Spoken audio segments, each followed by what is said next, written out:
Operation Domination is underway. The ultimate game plan to dominate your NFL experience. With your hosts, Dan You gotta be confident about your Achilles when you show up. Thornton, Yeah, I mean, I got it. Chris Hearing Dowhouse, about disappointments in fantasy and Adam LaRue. Don't hope to win. Be great and dominate. All right. Welcome back in to Operation Domination. Thank you guys for tuning in today, fresh off the Thanksgiving weekend. I hope it was a success for everyone. And I feel like we missed a lot. I mean, we didn't have the Thursday show. We crammed everything in, took a full weekend off. It's been a while since we had a full weekend off. Of course, watching football the entire time. The good news is I'm not going to hit the breaking news sounder because, at Matt Eberflus, besides that, gone. See ya. That's what happens when you have too many late game collapses. But we might talk a little bit about what that might mean in some of our fantasy impact as we go through today's show. As always, got the DFS cocktail hour, the Dynasty temperature check, Chris's offensive observations, and of course our crush and busts at the end of the show.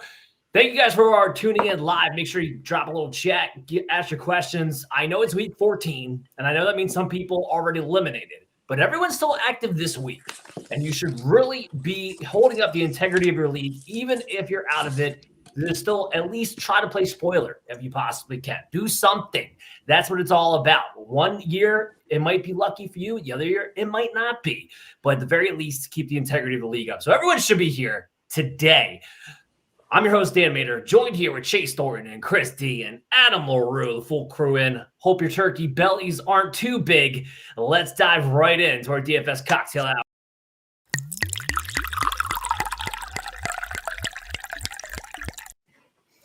All right. Hey, gentlemen, how we doing? It's time for playoffs almost here. I mean, some leagues are already in playoffs, but it's definitely time right now for some more DFS deliciousness. So this week, we're going to be making a winter Pimm's punch, and we'll explain that in a minute. It's what we call a pitcher cocktail, as in you can make up a whole pitcher or 12 of these before a gathering, and then you can just let everybody have at her, kind of like college. So, I mean, it's easy to make, it's easy to drink, but let's get started with the football portion of things here. At quarterback this week, we are going to shake and bake with Baker Mayfield at 6,400. Sorry, Dan, I know you're not as big a Baker fan as I am, but I am loving this season, and I'm loving how it's shaping up here towards the end for Baker and company here. This team has the NFC South title right there for the taking. They are right there, but they can't afford to lose more than 2 games the rest of the season here. If that, I mean, they're going to lose the tiebreaker outright to the Falcons if it comes down to it, based on 2 head-to-head losses to Atlanta. But Atlanta's got the tougher schedule, I think, going forward. They look like a team that's falling apart, whereas the Buccaneers look like they might be able to hold on. They're going to be gunning for it. This is a game against the Las Vegas Raiders. They have to win. Vegas gives up the 8th most points to opposing fantasy quarterbacks. So even though Baker's coming off a bit of a subpar stat line last week, this is a perfect bounce back game for him. The matchup is baked into his price, not to, overdo the pun too much there. But I still think he can return really good value for it here based on that matchup with the Raiders. We're going to pair him this week with his tight end, Cade Otton, at 4,400. The Raiders give up the 3rd most points to opposing tight ends. That's their biggest liability to any of the big 4 skill positions in fantasy. Now, they didn't give up a score last week to the Chiefs' dynamic duo at tight end, but Travis Kelce and Noah Gray did catch 11 of 19 targets for 126 yards total. Otton doesn't have to share that with anybody at the tight end position necessarily in Tampa Bay, so I like his chances this week. He's been in a bit of a cold stretch lately, last 3 weeks or so, but don't be surprised if he sees 10-plus targets this weekend for the first time since he had a 3-week run of double-digit targets from weeks 7 to 9 there. He should see some red zone looks this game. He's only got 1 red zone catch over that 3-game stretch. He's due. I like him against this Raiders team in this matchup here. We're going to play back against them then with the Raiders wide receiver Jacoby Myers at 5,600. Now, Myers is 3rd among wide receiver targets. In case you haven't been paying attention over the past 3 weeks, he's 3rd among wide receivers in targets that over that stretch. Now, Aiden O'Connell rightly and smartly knows that it's Bowers, Myers, or bust here for that offense right now. Their running back situation is a mess. Everybody who's ever played running back for the Raiders is injured right now or banged up, or a rookie they just signed off their practice squad. So, I mean, as the Bucs give up the 9th most points to opposing fantasy wide receivers here, I'm going to expect Jacoby Myers to see a ton of looks again this week. This is a defense that just made Adam Thielen the 2nd most added wideout off the waiver wire. Jacoby's already owned everywhere in redraft, so he won't be added that much this week, but he should already be in your daily lineup as well this week. So I like Myers there at 5,600. So we've got ourselves a quarterback, we've got ourselves a tight end, we've got ourselves a wide receiver to play against them. With that, we need a running back play, and that's where the rest of us are going to come in here.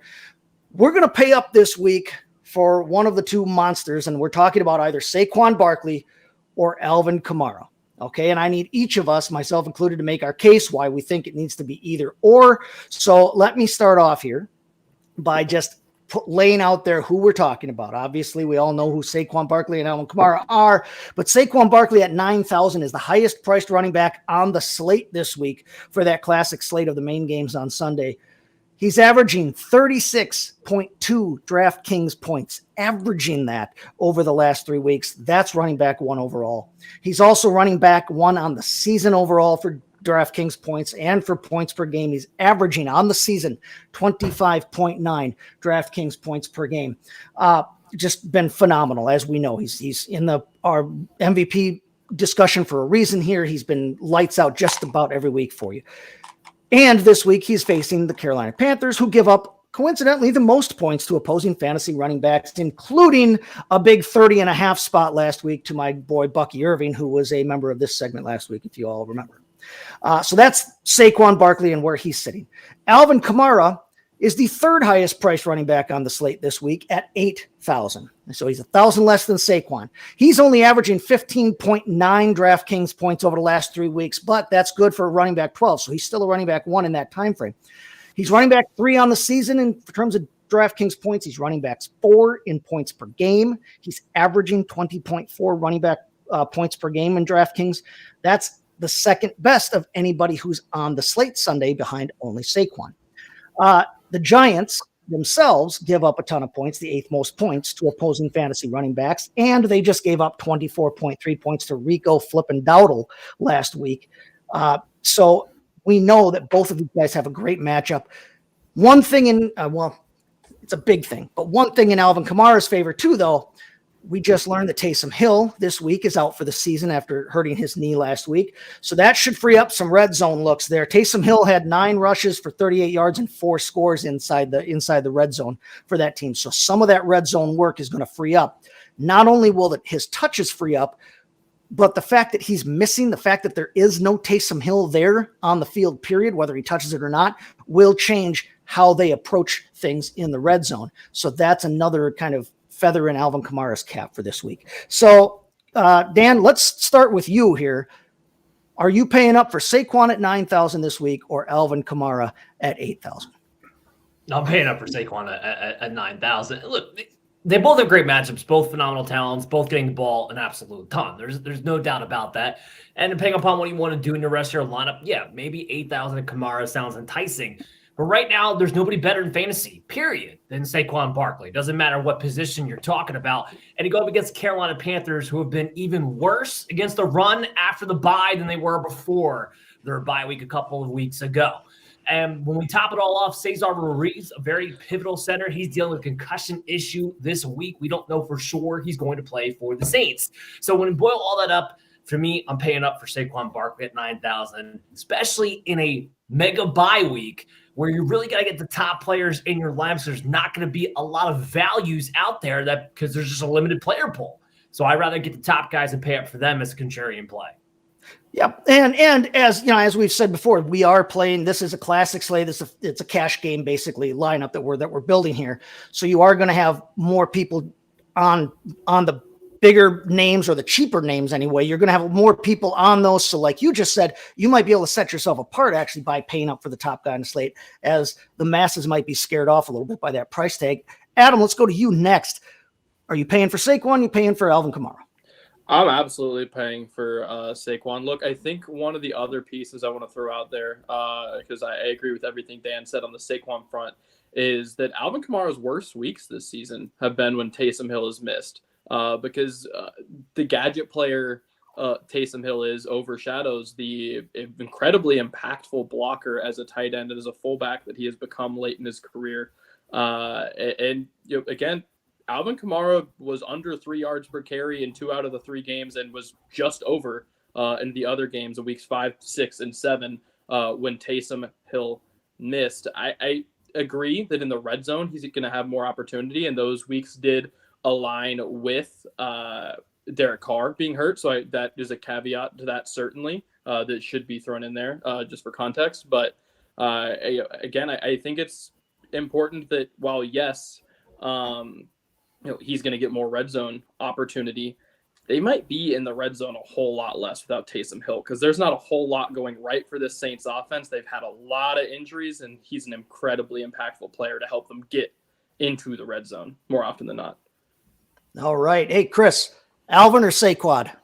Yeah, this is a little tough for me. Adam, what they do have going for them is they're going against Drew Lock. And Drew Lock is helping the opportunity that they might get some opportunities to get the ball in the short field. They also are playing the Giants defense that does not have Dexter Lawrence. They've already been horrible versus the rush as it was. And Alvin Kamara is a PPR machine. And I think DFS, one of the things you'd like to have is the guy who's going to get you full points in PPR out of the backfield. Saquon, necessarily that guy, especially Devonta Smith, is going to be healthy possibly this week, taking on a Carolina team that they should kick the shit out of. Let's be honest. And if that's the case, how much does Saquon actually play in the second half? We already see him kind of, being more than willing to take himself out of the games when he needs a breather. If they're up big, will they continue to play Saquon and feed the horse? I might lean towards saving the money. I'm not really strongly against playing Saquon, but I think I'll go Alvin Kamara just to save $1,000 on top of it. If, one more caveat, if Eric McCoy plays, the center for Saints does return. Because that is, as Adam alluded to, the big thing is Taysom Hill is a great blocker, and that will kind of hinder things, but the PPR part, I think, can make it up. All right, so we've got 2 votes for Saquon at 9,000. We've got a vote for Alvin Kamara at 8,000. I will say that, to Dan's point, it's a bit of a contrarian play if you pay up that much in a cash game there for Saquon.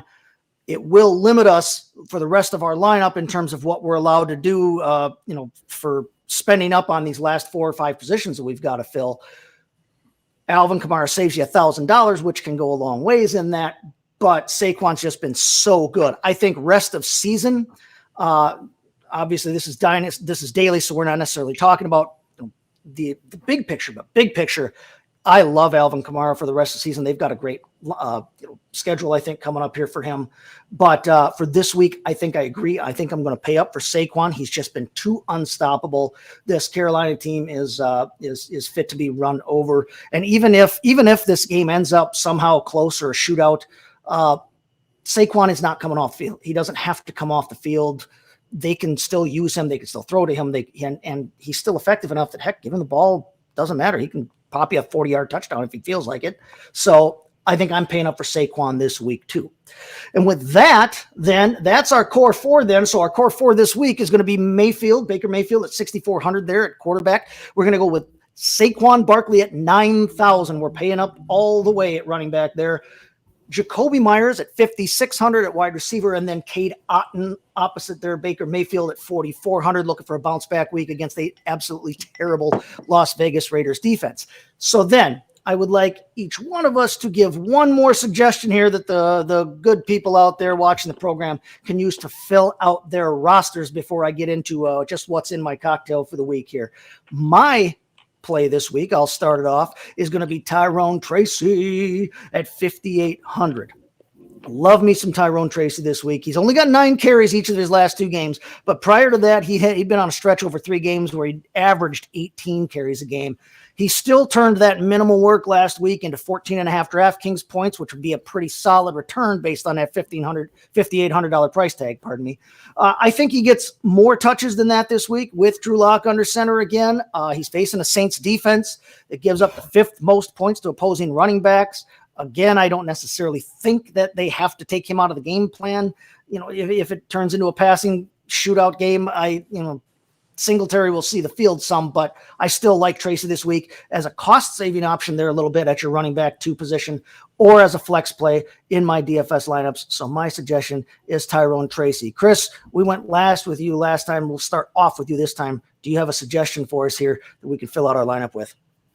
I don't have the prices really in front of me quite yet, but I think one of the guys I do remember is Calvin Ridley. I think you're on $5,700, taking on Jacksonville Jaguars defense that is not very good, gives up tons of yards on the secondary.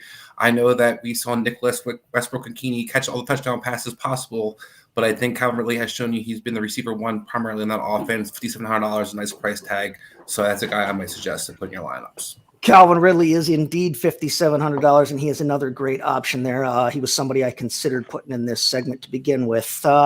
Adam, let's go to you. Who you got for a suggestion to try and fill out people's lineups here?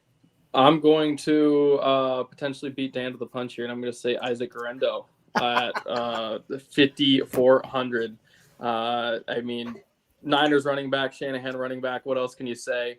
Dude can scoot in a straight line, which for a lot of teams that might not be enough. For this team, look, the running back position, that'll do. Now, will it help them win games? Different conversation. I think their problems are a little bigger than that. But the run game has functioned when they've been on Jordan Mason, when they've been on some of these other guys. So I definitely think Guerrero can work here. Yeah, and value. Yeah, Isaac Guerrero at 5,400 too in a cash game setting, in a 50-50 or cash game setting like that is also going to be, he's going to be popular in lineups, but that's okay because you're getting starting running back play out of, a running back 3 price essentially at 5,400. So that's still a great play in a cash game setting. And yeah, I agree. Like you can't pass that up at 5,400. You may have usurped who Dan was going to go with, but Dan, do you have a different suggestion for us here that people could use to consider when filling out their lineups after our core 4? Yeah, how about Jacoby Myers at $5,600? I mean, the guy's had 26 targets over the last 2 weeks against 2 of the top secondaries, right? The Kansas City Chiefs and the Denver Broncos. So with the target share going his way, it's him and Brock Bowers. Nobody else. They don't have a running game. We don't know when Can't still chase this guy, Dan.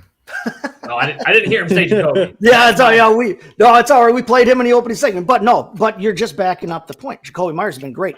Finish the point. I'll give you another one then. Nick Westbrook-Ikhine. Chris mentioned Calvin Ridley. Give him the guy who's $1,000 less, who's actually been catching the touchdowns. And while I have been trying to play him because the usage just wasn't there, it was there last week. He played the exact same amount of snaps, had the exact same amount of routes, had the exact same amount of targets as Calvin Ridley goes against the Jacksonville Jaguars. Has been scoring touchdowns and is $1,000 less. So I'll go with Nick Westbrook-Ikhine for your lineups this week. And you know what? That actually would be a good play to fit into this lineup here, because if we use everybody's suggestion we have already, plus we use who I plugged in as the Tennessee Titans defense at 2,800, which is a pretty cheap defense this week, all things considered, middle of the pack, but they've got a good matchup there against Jacksonville. You're only left with $4,900. Mr. Westbrook-Ikhine, NIW there, WI, however you spell it there, is only $4,700 this week. So he fits into our remaining budget there. You could fill out a lineup with him completely. And yeah, like you said, been on a tear lately. I'll end up talking about him a little bit later on, but there you have it. Now, as for the cocktail, like I said, we're not mixing it this week. I've already got it made up here in a pitcher and a carafe. This is called a winter Pimm's punch.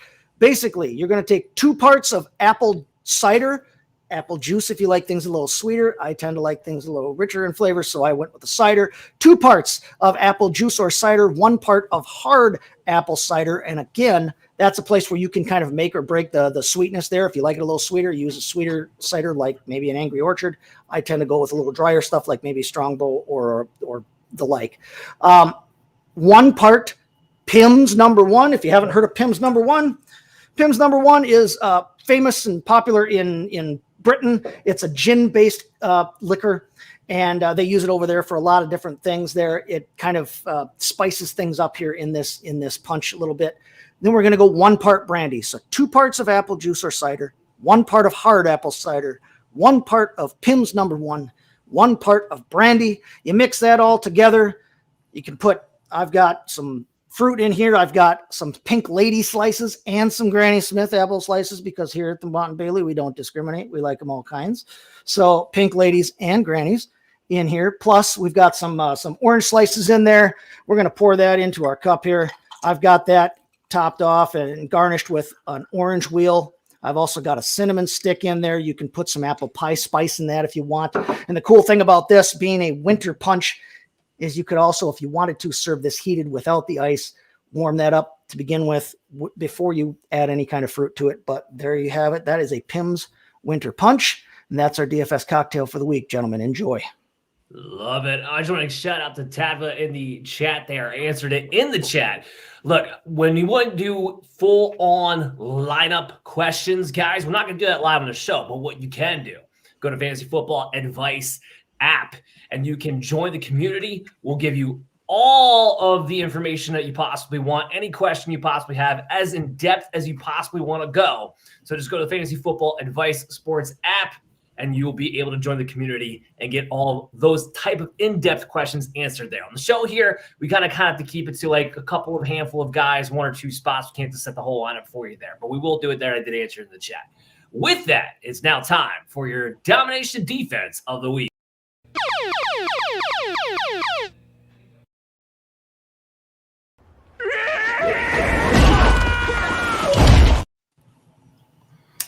All right, Dan. So I'm going to try to give everybody a better defense to play this week. I haven't been doing so great the last couple of weeks. Part of the problem is a lot of these matchups haven't been unfolding how we thought they would. But I think this is a matchup that I'm still going to kind of ride on going against the Jacksonville Jaguars, as I talked about, having Matt Jones starting at quarterback, a guy who's not completed a pass over 20 yards yet this season since he's been the starting quarterback for the Jacksonville Jaguars, taking on the Tennessee Titans. I know the Titans are disappointing for the most part defensively, but one of the things they have done a good job of is been able to limit teams that are able to short underneath stuff, are able to kind of keep you in front of them. They do have good penetrators in the front line. Jamar has been playing as of late. Having against the secondary, passing attack isn't necessarily going to hurt the secondary. So I think Titans isn't somebody I'm still super excited to play, but Dan, there's not a lot of defenses I'm really excited to play in general for this week. So I'm going to go with Tennessee Titans defense, more of a gut play, and also taking on Matt Jones, like I said earlier. Yeah, Mac Jones has not been great. His best game was actually when he came in for Trevor Lawrence last week and the injury. It's really not been too thrilling. Tennessee's defense is better than what they've shown the past few weeks, so I don't hate that one. And we're desperately looking for defenses this week, especially with 6 teams on a bye in week 14. All right, so now we get to fire in to some of these observations of the week. You find me offensive. I find you offensive for finding me offensive. Yeah, Dan, and part of those observations I'm having is that it is hard to lock down what to trust and not to trust. Things that are up seem to be down. Players that we were disappointed on are now back into track, and suddenly guys we have to consider playing.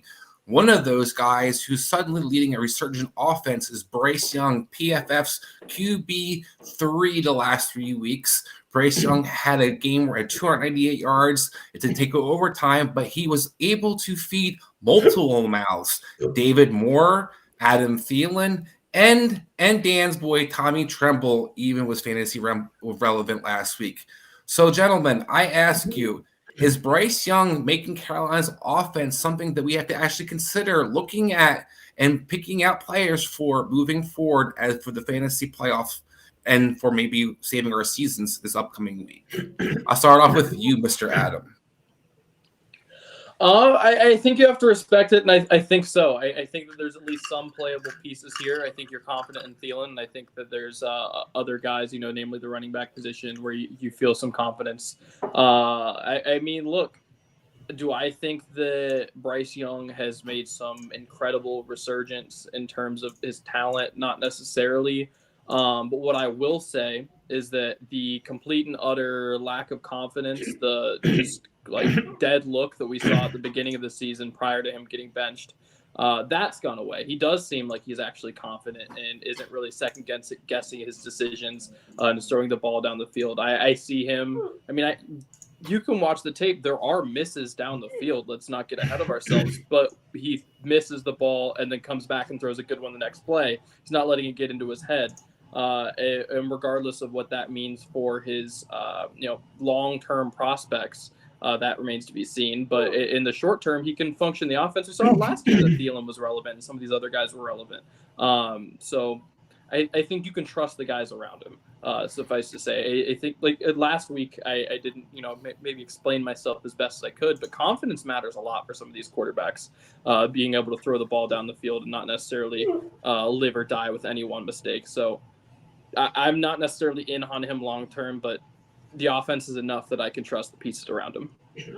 Yeah, one of the things I think that stands out, maybe Adam's alluding to, is he's being asked to do a lot more, and the offense is basically being built around him and what he does the best. It reminds me of a lot of what Tampa Bay was doing with Baker Mayfield and how Baker became very much relevant this past season and kind of spurs up. So at Chase, you kind of opened your arms. Do you see something similar where, Baker's able to feed multiple mouths and with a short passing attack and kind of the volume was able to feed multiple guys? Can Bryce Young do the same thing? I think he can. I'm not ready to trust them, with my fantasy playoff life yet this season, outside of, again, possibly Chuba Hubbard, but then he's banged up, and now we've got Brooks back, and Brooks might start to eat into that workload a little bit. But as Adam alluded to and talked about, their running back position has been usable already, even when Bryce Young wasn't playing as well as he's been playing of late. Bryce Young hasn't turned the ball over in the last 3 weeks in terms of interceptions. That's pretty cool. I mean, that's progress. I think that he has taken some of the urgency off of what are they going to do this offseason at the quarterback position. I think that they might feel they can afford to give him a little bit of time to develop. They need to build an offensive line around him. They need to make sure that he's surrounded with receiving weapons, that can be consistent. But I think that he's taken some of that urgency away. I'm not ready to trust any of his receivers with my fantasy playoff life yet this season. It's going to take another game or two, and by then, hopefully, I've got better options anyway still. So I'm not jumping in with both feet on them for the rest of this season. But I think that, as someone who has a lot of Bryce Young in Dynasty, or as someone who maybe, if you're out there and you're a Panther fan, I think that you can feel better moving forward about the idea that he maybe isn't quite the throwaway bust that we all thought he was. He may never be a number one overall caliber player, but I think he's taken some of that urgency off of what they need to do this offseason. And so, I mean, maybe he becomes something here in the future. I'm not going to trust him in my playoffs, though. All right, so not trusting them. Dan, how about you? The urgency maybe next year, but about the urgency for people waiting their playoff lives right now. Are you going to be weighing your playoff lives on Bryce Young delivering the ball to some of these playmakers?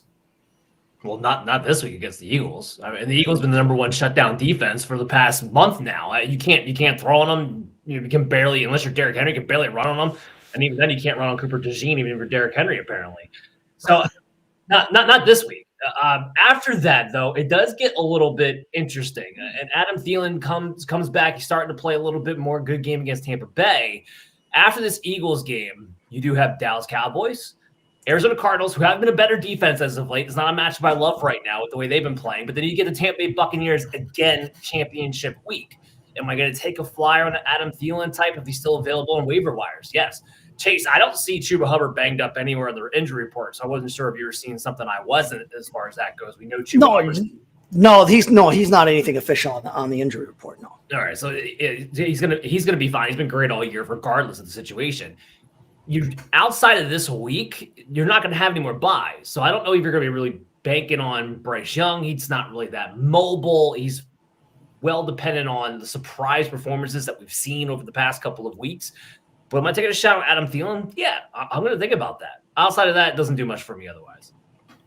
Well, I think, Dan, one of the reasons people would consider taking a shot is the volume that you're seeing that, is such a high passing opportunity that they are, someone like James Winston, for example, who's just lighting up the air with so many pass opportunities. The way Bryce Young can kind of match that. But I agree with you. I think this is going to be kind of tough, but the matchups do make it very interesting. I'm very curious what you guys, like you said, Adam Thielen seems to be the consensus of the more trustable of the pass catchers. Jalen Coker did return to practice this week, so it's going to be interesting to see what happens with David Moore. But speaking of some of these receivers that are kind of hit and miss, and Dan talked about one of them before, so I'll start with Dan. But Nick Westbrook and Keenan, MVS, David Moore, these are guys all of a sudden I have to consider playing or even fathoming rostering for my playoff run. Which guys are we looking at, Dan? Are these guys rosterable in your opinion? Or are these guys that you're actually going to actually even play in some of these situations? What are you looking at with MVS, Nick Westbrook-Ikhine, and David Moore? Well, scratch David Moore because you brought up Jalen Coker, and I do think he takes the David Moore role right there. I agree with that. This week, I'm interested in Nick Westbrook-Ikhine and MVS. MVS, not so much. We haven't gotten official word on what the Saints are going to do about Chris Olave, but he would be eligible to return from IR week 15. Now, we haven't heard if they're definitively going to let him come back or not, but if he does, the Marquez Valdes-Scantling thing goes completely out the window. And that one is even more dangerous to me as far as usage goes than the Nick Westbrook-Ikhine phenomenon that's been going on right now. So I'm not taking the 3 targets and the launch bomb. This week, you're in a tight pinch. Going against the Giants, I can understand it to some degree needing that, but not for my playoff run. Now, Nick Westbrook-Ikhine, I do bring him up. It's a little bit interesting. Would have put him in the same compartment as MVS. But now, like I said, he's actually taken over that full-time starting role opposite of Calvin Ridley, or at least he did last week. If that continues with some of the matchups they have down the stretch, and I'll pull up their schedule in a minute there, but he's somebody who might be more than just, oh, we know it's a fluke, these touchdowns, the phenomenon's coming down, but it might be actually a little bit more consistent than what we were really expecting to do because the usage is actually going to wind up being there. Looking for, hold on one second. I got it right there in front of me. Yeah. They do take on the Jags this week. That's one of the nice matchups. The Jags this week. They get Jags twice. They get the Jags twice. Yeah. They get the Jags in week 17. You get Cincinnati in week 15, the Colts in week 16. Those are all preferable matchups, especially if he's playing 80% of the route share, which is what he did last week. So he's somebody I think you actually can pick up for a playoff run. All right, Chase, you talked. Did you just first of all, did you just dismiss David Moore with Jalen Coker returning? Did David Moore just kind of sit back on the bench? He has had 10 targets the last 2 weeks, and the MVS, Nick Westbrook-Ikhine, these guys are looking for this week and then your playoff run. Yeah, I'm with Dan in that I like Westbrook-Ikhine in terms of like a stash, a roster spot for the last part of the year there. He mentioned who they play. It's the 7th best wide receiver schedule in fantasy here coming up going forward. And if he can maintain that 6 to 8 targets per game, as opposed to the 3 to 5 or 3 and 4 that he kind of was seeing earlier this season, there is some value to be had there because it's also a great schedule for Will Levis going forward too. It's the number 1 quarterback schedule going forward. So, I mean, there is something to be had there. Will Levis is playing better lately. You guys know me. I have not been an MVS fan. I never have been. I never necessarily will be. However, if Chris Olave does not come back, if they decide to keep him on the shelf for the year because they don't appear to be going anywhere, he appears to be their number 1 option. Now, why they only throw their number 1 option 3 passes a game, 3 tosses a game is maybe beyond me. But, I mean, he is the number 1 there. I think he's worth a roster slot. Yes, I would spend a roster spot on either one of those guys for the playoffs here. I don't want to have to start them. Hopefully you don't have to start them, but they are worth a roster spot, if only to take them away from your opponents. And, the David Moore thing, I'm not convinced. And yeah, I think that it would behoove them more to see what they have in Jalen Coker going forward, if and when he's available here. So yes on Ikhine, yes on MVS, no on Moore. And that's the order I would take them in: Westbrook-Ikhine and then MVS. It's like law firms in here today. Guys, 38 names. We do have a quick question coming in real quick from Dan here from Mexico. What up? Should I start Shakir or Keenan Allen, Tracy or Warren? Let's go, Adam. Give me your thoughts here on these 2 options. I think I want to go with Keenan. I same logic as last week when I did go Shakir. I think this is the type of receiver that does well specifically against the Niners. And then I want to go Tracy. I do like Warren this week, and I'll talk about him a little bit later. So either of those options are great, but I slightly prefer Tracy. All right. Well, that was pretty much what I told him too. So we're on the same page there. All right, Chris, what else you got? Well, let's get Adam's take real quick, and then we'll wrap it up. I think I'm pretty well aligned with the crew. Westbrook-Ikhine, genuinely interesting based on the matchups. based on his usage last week. If said usage continues, I think he's a viable, not someone I'm dying to start, but if an injury occurs or if you're in, I'm a Dynasty guy, right? I fortunately have had a tough go of it in redraft, so that's where all of my playoffs will be. I'm not in much redraft, to be fair. So for me, when I'm dealing with a lot of 3 wide receiver, 2 flex leagues, those are guys that are genuine, guys in that last spot, right? So I think Westbrook-Ikine, genuinely interesting. MVS, interesting as long as Olave isn't there. And he's someone who I'm not necessarily dropping if Olave comes back, just in the sense that, look, Carr's strength to me, he isn't always the most confident in doing it, but is his deep ball accuracy. I think that's the thing that he does best when he is playing well. And look, this is a team that is consistently throughout the season, regardless of who it's been necessarily, but they've consistently found a guy to be a deep threat specifically, and said guy has consistently performed, whether that's been MVS or, earlier in the season they've had other guys. So I'm not necessarily saying that I would start him, especially that first week if Olave came back, but I wouldn't necessarily drop him immediately either. And then as far as the Panthers situation, the waters get pretty muddied with Coker coming back, so I'm not necessarily holding out too much hope. Yeah, I'm gonna. Well, first of all, thank you for your guys' feedback, because I think it's definitely a question to look at, and especially if you're serious evaluating. Me personally, I can't ride any of these guys in my lineups. I can't have VMVS in my lineup. I can't have Nick Westbrook. I know they're great options. I just can't look at their lineup and then when they get me a big goose egg in my championship game and sit there and scream at the stars because I sat down Devontae Adams or somebody along those lines. But I definitely think these are things to kind of think about, because as you see this, it's been a weird year, especially guys with matchups that we think are going to be good, or guys think are going to be good who haven't necessarily performed in the same way.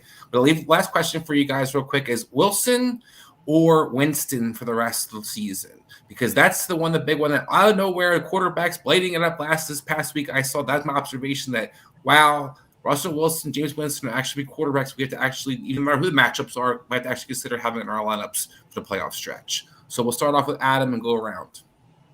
For me, it's Winston. Russell Wilson has thrown 30-plus pass attempts twice so far as a starter. Granted, the sample isn't crazy. It's like 7 games. But nonetheless, the volume just isn't there. His yards per attempt is fantastic. He's doing a great job throwing the ball down the field. At least the offense is, making that easy for him up to interpretation, I suppose, there. But regardless, the passing attack down the field, working, very efficient. But the volume's not there, so I'm just rather go Winston, who, come hell or high water, he's throwing the ball down the field. It might not work, but the next drive he's going to do it again, and that time it might work.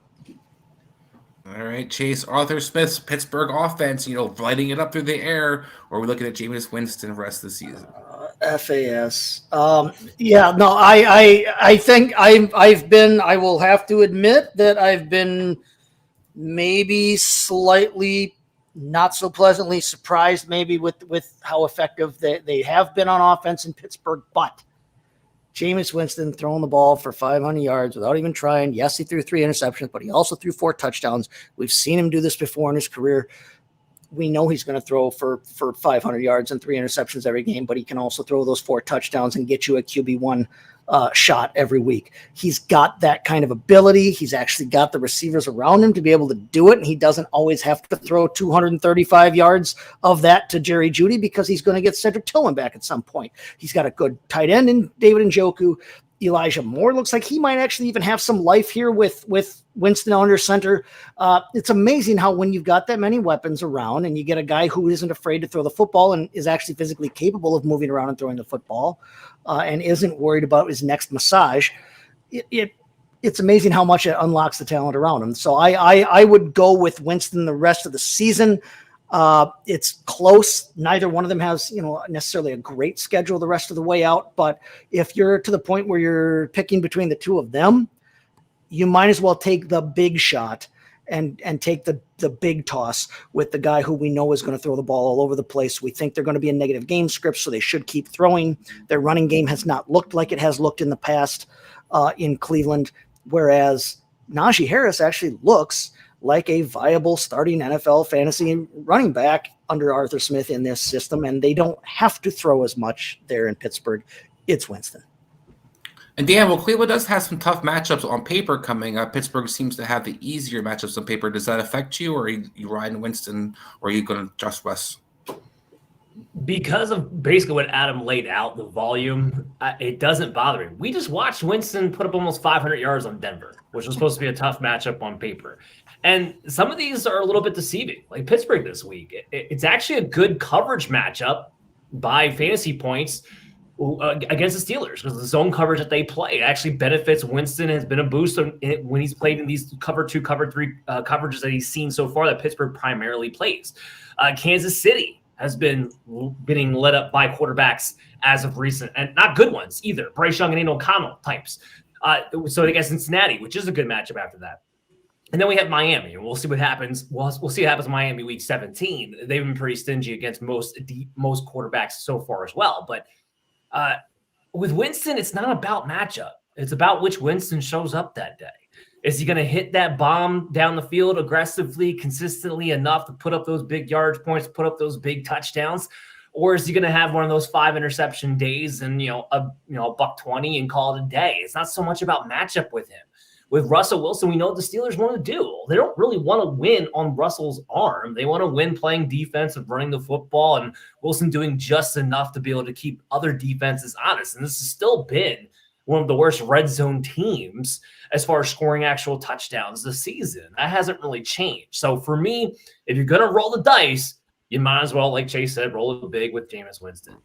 And the volume thing too, just real quick, since week 8, weekly, his pass attempts for Jameis Winston, 41, 46, 46, 27, 58. And the 27 was the Snowmageddon game against Pittsburgh that they won. And he couldn't throw the ball all over the damn place. So he's going to just bombs away, take the shot. All right, gentlemen. So we're always riding Winston. Just to say, guys, did you think that, coming in this summer as we do our preseason shows and all the guys that we're talking about that are going to be playoff relevant, that we were bringing up the names I just brought up for this segment? But moving on. God bless fantasy football. God bless fantasy football. And that's why everything's crazy. And all of our pets, where's the drop? All of our pets, our heads are falling off. All right, with that, it's time for the Dynasty temperature check. Hot air, so hot in here. All right, everyone. So this will be, at least in its standard, in its current, and what we've been doing so far this season, this will be the last in its current form of the Dynasty temperature check. We've been focusing pretty heavily on trades so far in this segment, and at least for me, the latest of my leagues, and I'm in 15 or so Dynasty leagues, the latest of my leagues stop at the trade deadline. I have one league that makes it all the way up until kickoff on Thursday, so not the end of this week, but Thursday. So technically that could work next week, but that's a pretty rare one. So we're just going to call it this week. But we got a good one. We have 3 guys who are moving a ton, and 3 guys who are very interesting. 2 more for contenders, and 1 kind of going in the opposite direction. We actually have a trade of one of these guys going one direction, the other guy coming back the other direction. So interesting stuff. We're going to start, Chase, with you, and we're going to talk about Miami Dolphins breakout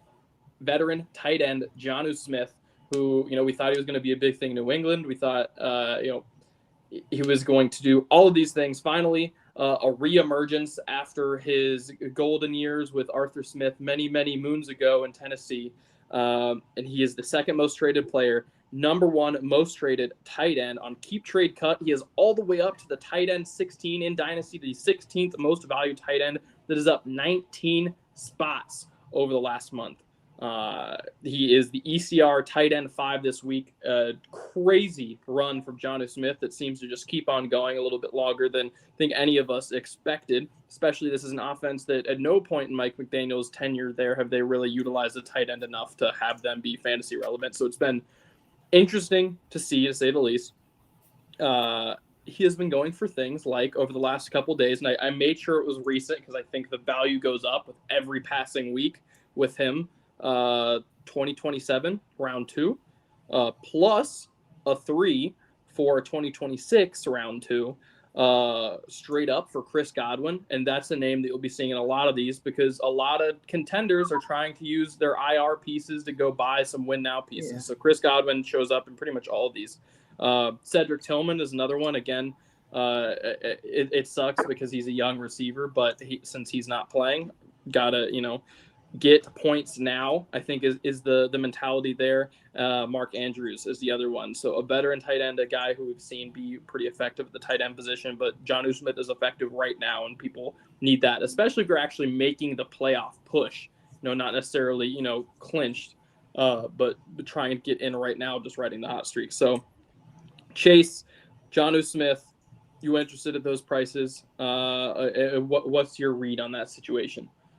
He's been so damn good over the last month here. He seems like he's in a position where what they want to do, how they're willing to use him matches up with his skill set finally, and they're actually allowing it to happen. Plus, we've had the weird Tyreek Hill season, and Jalen Waddle doesn't seem to be capable of doing anything on any kind of consistent basis this season. That said, he's 29 years old. From a fantasy, dynasty standpoint, he's not old for a tight end, but he's not a young man either. He is good to add right now, though, for your stretch run and trying to get, if you're trying to win a championship, you're in win now mode. 27-2, I would give that up all day long.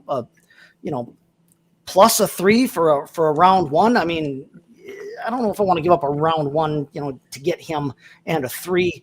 The Chris Godwin thing, I think, is too steep a price to give away, even though he's on IR right now. I still like Chris Godwin.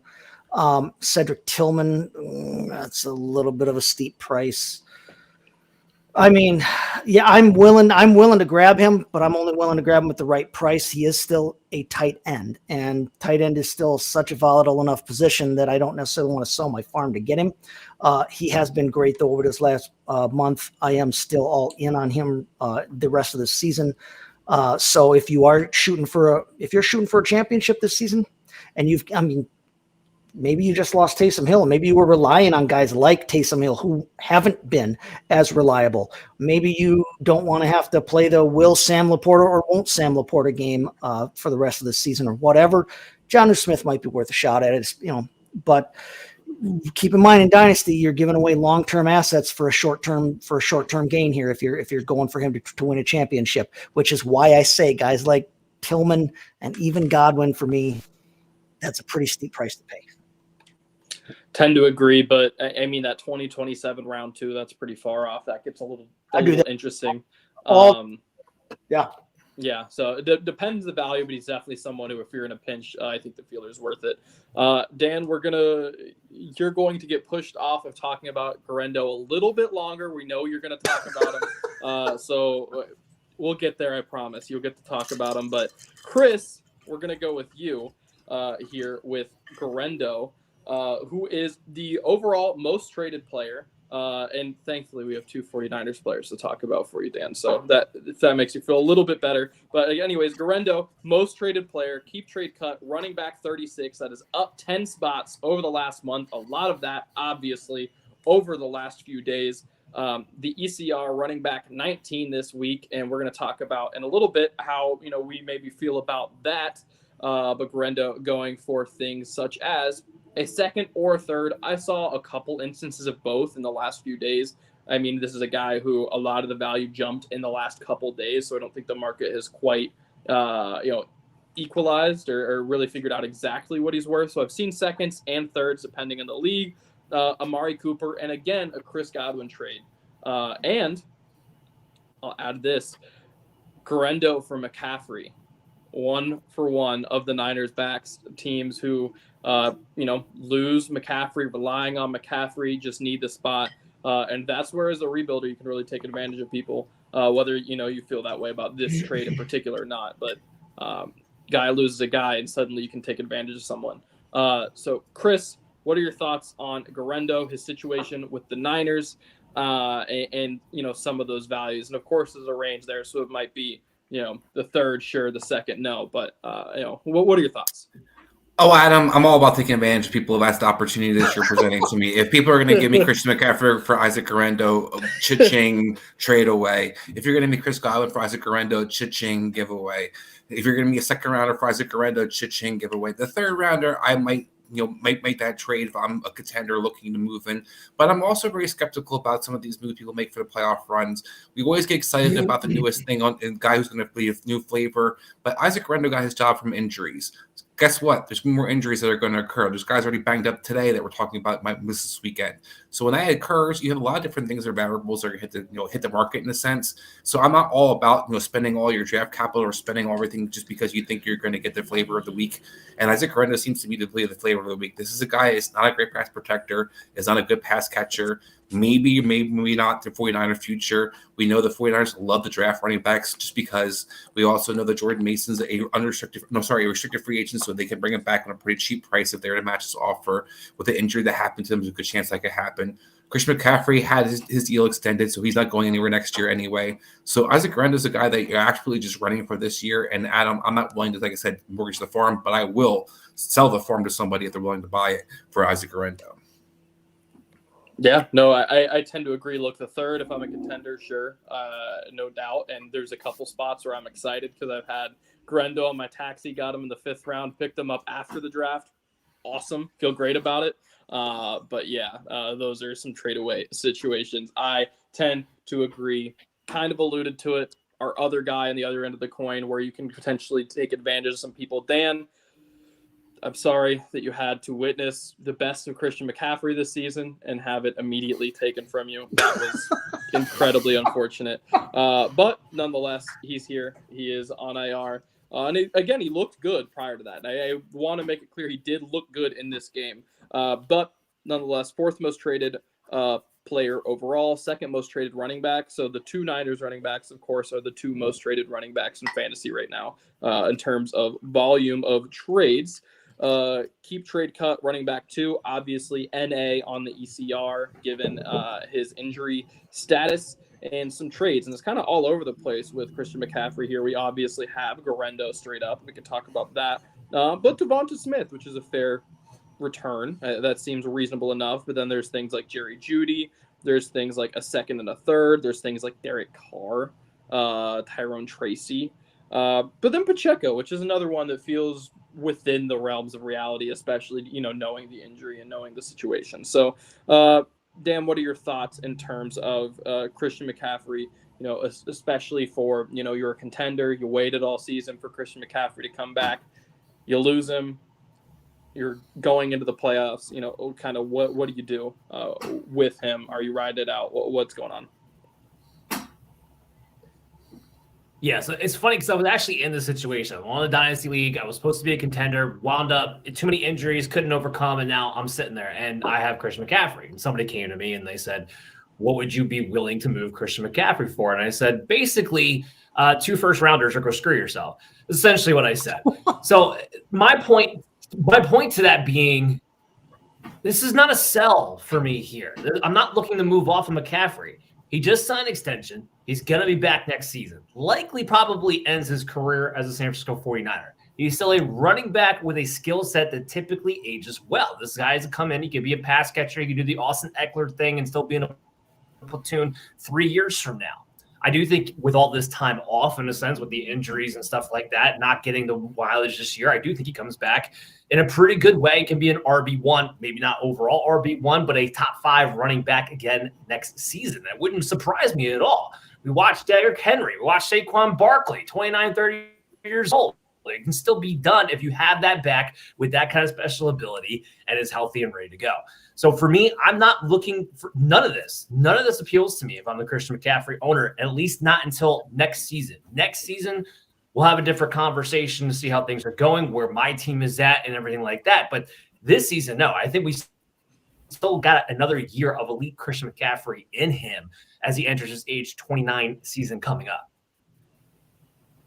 Yeah, no, I definitely hear you. It's tough to move him. Again, for me personally, I think if I'm a contender specifically, there were a couple in there like, if you expect Pacheco back, if you expect Devonta back, but those are the only ones where it even is a consideration because the other ones, you're just selling low to sell low. And I definitely agree that, he's going to have some value next year. So I'm with you.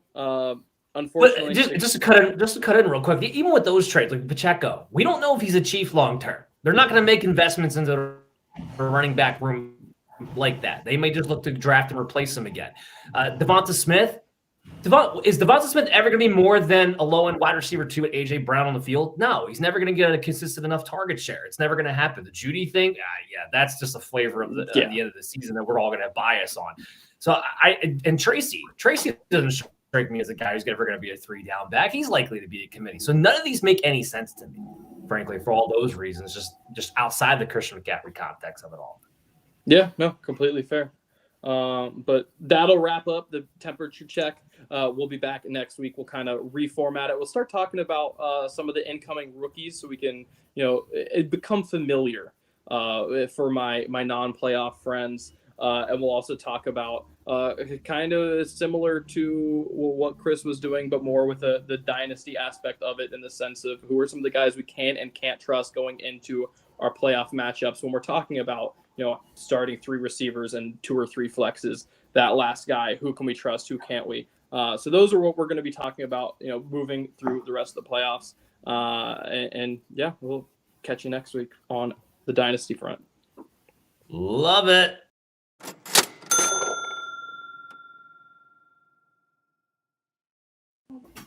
All right, it is time for your big time player props. And in a week of 6 teams on bye, I only have to give you guys the ones that I feel, confident about. And there's only 2 that I feel like are must bets for the week. So here's your 2. It's George Kittle over 53.5 receiving yards this week. If you take out the Blizzard game last week, which I don't know why anybody would hold that against him, he's been over that mark 6 straight games. Going up against the Bears for about middle of the pack in yards allowed to the tight ends. Not a tough matchup for tight ends in this one. And with CMC out, we saw early in the season, the target share gets more consolidated to downfield pass catchers. Brock Purdy's not throwing it to the running backs in those situations. It's more for George Kittle, for him to feast on. So guess what? Oh, and I'll add this. Purdy only threw the running backs 9% of the time when CMC was not in there. So that's all the target share going towards George Kittle, Juwan Jennings in particular.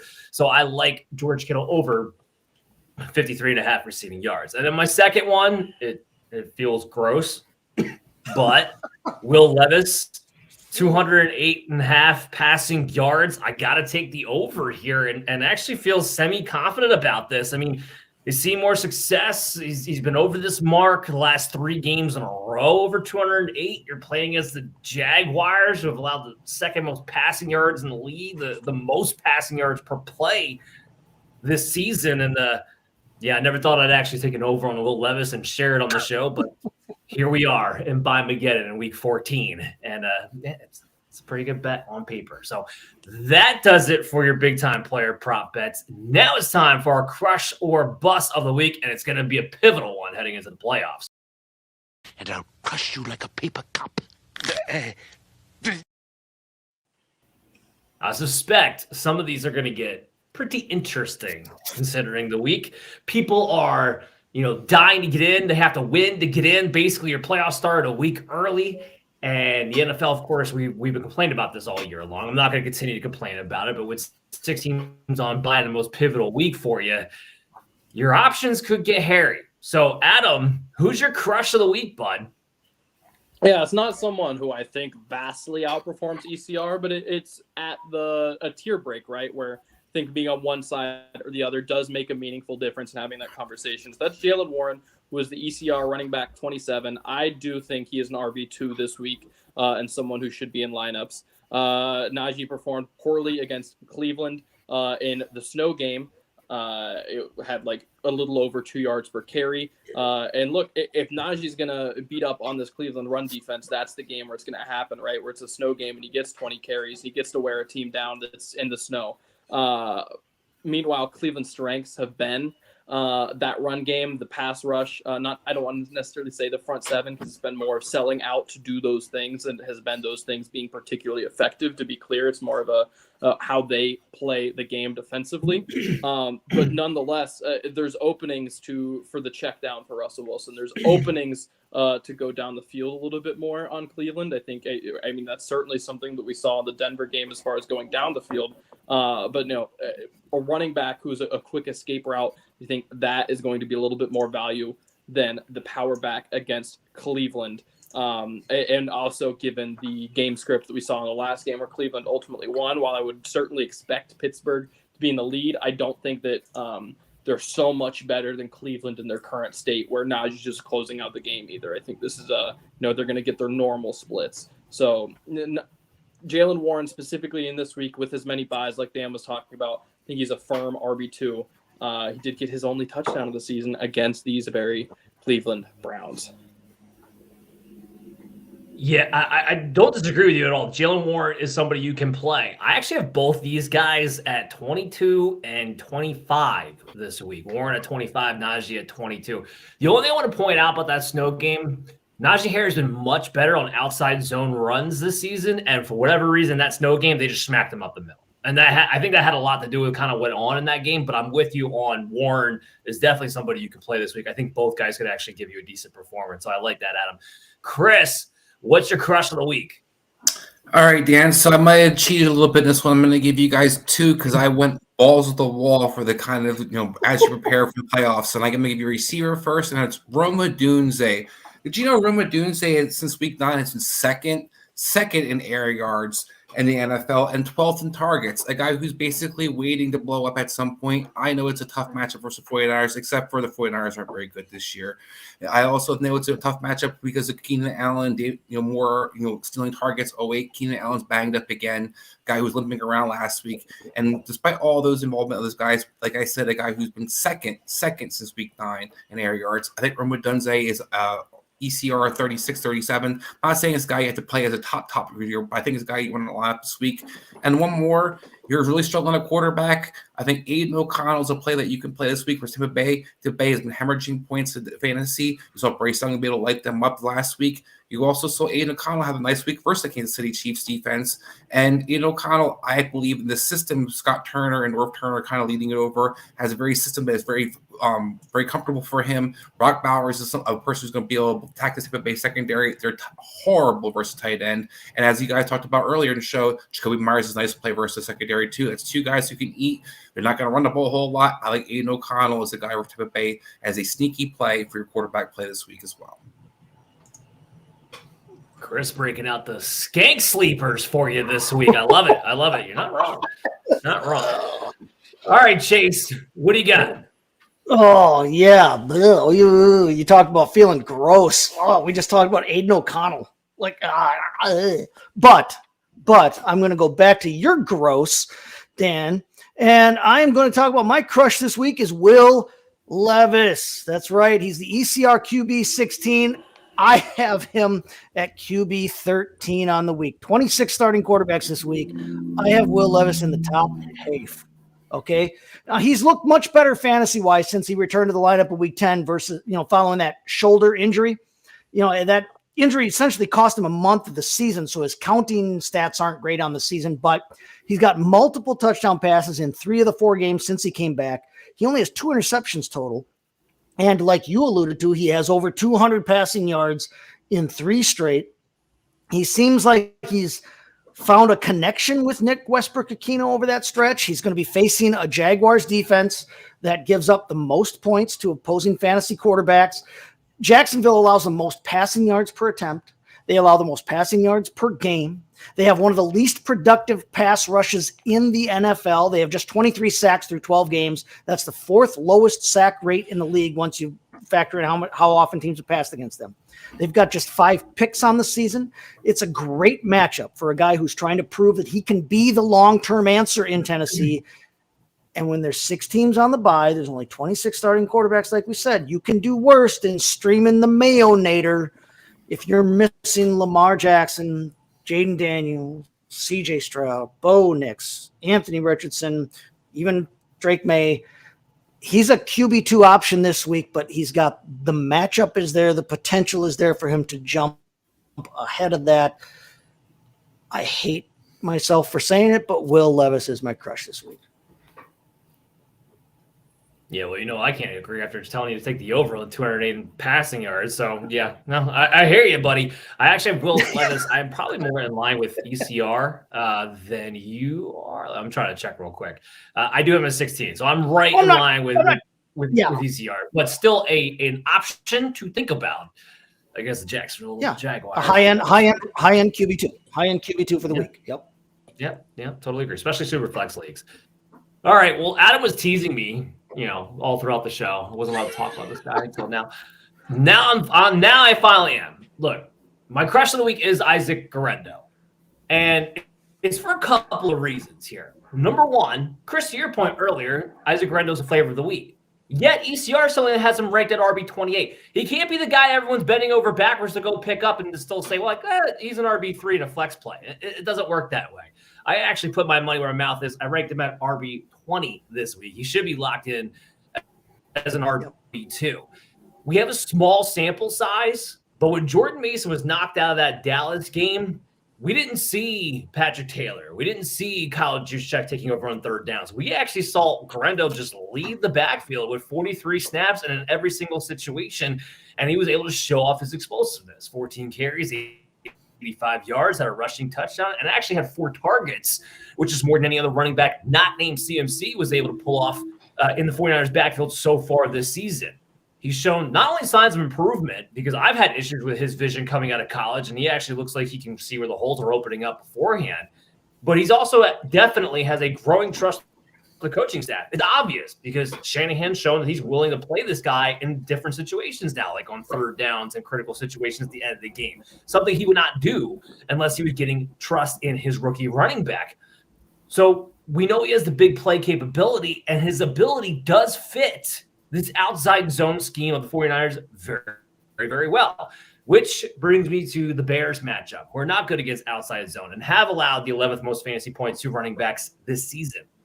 There's another interesting development here, and this is where I talked about the Matt Eberflus thing being brought up a little bit earlier in the show. With him fired now, look, we can talk all we want about how bad of a head coach he was, how bad of a game manager he was, and it would all be true. But his side of the football had been good for the past couple of years. And kind of like we saw the Jets when Robert Saleh got fired, who also was not a good head coach, but his side of the football was good. They have not been the same defense since that time. So I think there's a chance here we might see a Bears defense be downgraded a bit and open up more lanes for Guerrero. He's got to be a top 20 play with 6 teams on bye if you're bending over backwards to pick him up in the first place. So Isaiah Guerrero, definitely my crush of the week. So let's bring it back to the other side. Let's talk about our busts. Adam, who do you think is just going to flat out not play as well as people expect this weekend? Yeah, for me, it's Rachaad White. It's the other end of that Tampa Bay Raiders game. Look, first of all, I want to piggyback off of something that Chris said when he was talking about Aiden O'Connell. This is a game that could very well just be passing back and forth with Aiden O'Connell, with Baker Mayfield. Both of these teams don't really have much of running is not necessarily their identity, so to speak. The Tampa Bay Buccaneers will do it a little bit more so, but it's becoming increasingly so, and I need to eat this, I admit it. It's becoming increasingly so through Bucky, not through Rachaad White. So ECR still RB23 for Rachaad White, but look, the Raiders' run defense is incredibly underrated. Now, look, is part of that because they have the worst pass rush in the league outside of Max Crosby and definitely the worst secondary in the league? Yes, that is definitely factors into why teams just don't bother running against them. No doubt. Having said that, it's still the case. Look, they've been good against the run on the whole. Rachaad White, however, lost the receiving back role. So if it's a tough rushing matchup and Bucky's starting to get the receiving work, he's only getting half the snaps. And the Raiders are a team that could absolutely be feisty this week. They've been feisty with Norv Turner as the OC, or the Turner family, I guess, kind of coordinating the offense. It really, with most of the O'Connell games, they've kind of hung in there and thrown punches at least until the late third quarter. Maybe Tampa Bay pulls away late, but I don't think this is something where, they're just in a running game script all game long. So with all of those things out of the way, I certainly happy to play Bucky, but Rachaad White, as a I don't even necessarily feel super safe in him as a flex play. He is a flex play, but for me, it's really only because of the buys. Okay, yeah. Look, I mean, there's still half the snaps, and we've only seen one game where Bucky took over the receiving. That was last week. Now, maybe that stays the same. I don't know. But Bucky also came out with a hip injury. Now, I don't think we're expecting him to miss the game because of it. By the way, tune in tomorrow, 8 p.m. with Dr. Brian Scott. We'll talk more about that. But I don't know if they're going to ride him the same way they did coming off of a shorter week here. And when he's coming off of an injury like that. Bucky's been fighting through a foot injury, too. Agreed, but not saying you're wrong. Like Rashad White's not good. I don't want to put that out. Rashad White's not a good player, and you're right about the Raiders' run defense being a lot better than what it has been. Go ahead. I was just going to say, to be clear, while Bucky recently completely took it over, Rashad White, even against the Giants, only had a reception, so he has 12 receiving yards the last 2 weeks. It has been a post-bye thing that he isn't involved. Now Bucky has become more involved, but he wasn't involved either week. That was my question to all of you guys. Just Tampa Bay in general. Are you not concerned Baker's hurt? Because Baker did not play. He sucked versus Carolina. He sucked versus the Giants. He has not been throwing the ball down the field. So, in a sense, I almost like Rashad White because he can't throw the ball down the field. But I'm also concerned Tampa Bay's offense isn't quite what it has been. None of you guys have that similar concern? Oh, I do. I don't want to rain on Chase's parade earlier when he was taking him out for the DFS. The guy's only had one passing touchdown, 0 a couple weeks ago, and only one passing touchdown a game. Really, ever for like last 4 games now. He's got the stinger issue. It's obvious he's not pushing the ball down the field to Mike Evans anymore, and Kate Otton's not even involved. So I'm with you. I got Baker Mayfield down at QB 10. He'd be outside my top 12 if it was for 6 teams on bye. No, so he is a top 10. So.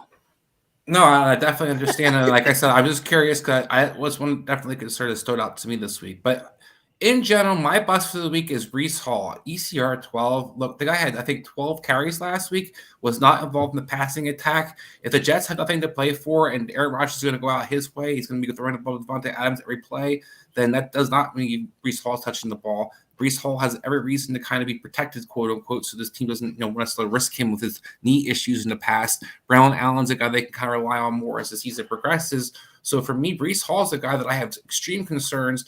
I'm not saying you have to bench him, but I'm saying if you're going to have him lineup, don't expect more than a flex option this week. Is not a guy that you're going to have his ECR as 12. So for me, he's my bust of the week. And Dan, I was going to joke with you earlier. I was going to say everything you said, I agree with you, but it makes Grendo possibly my bust of the week because it means the 49ers would do things that make sense, and it has not happened this season. You gave me too many logical reasons what the 49ers could do, what it should do, and would do. If they have run the ball well with guys not named CMC this year, whether it's Vin Grendo or Jordan Mason. That has not changed. So that the outside zone option is what I'm kind of interested to see where they not smack them up the middle for no reason. Yeah, you're not going to. Garendo only goes to the outside anyway. He just balances everything out. And I want to say I actually agree with you in the Breece Hall thing too. I got him ranked at. I still have him in top 24, but I got him ranked at RB 21, much lower than the ECR this week. The thing with Breece Hall was deceiving this past week because while his touches were not the discrepancy you would expect between him and Braylon Allen, he was more than double the snaps of Braylon Allen. So he was on the field, just not necessarily touching the ball as much as we're used to, especially in the passing game when he only had 2 targets. So.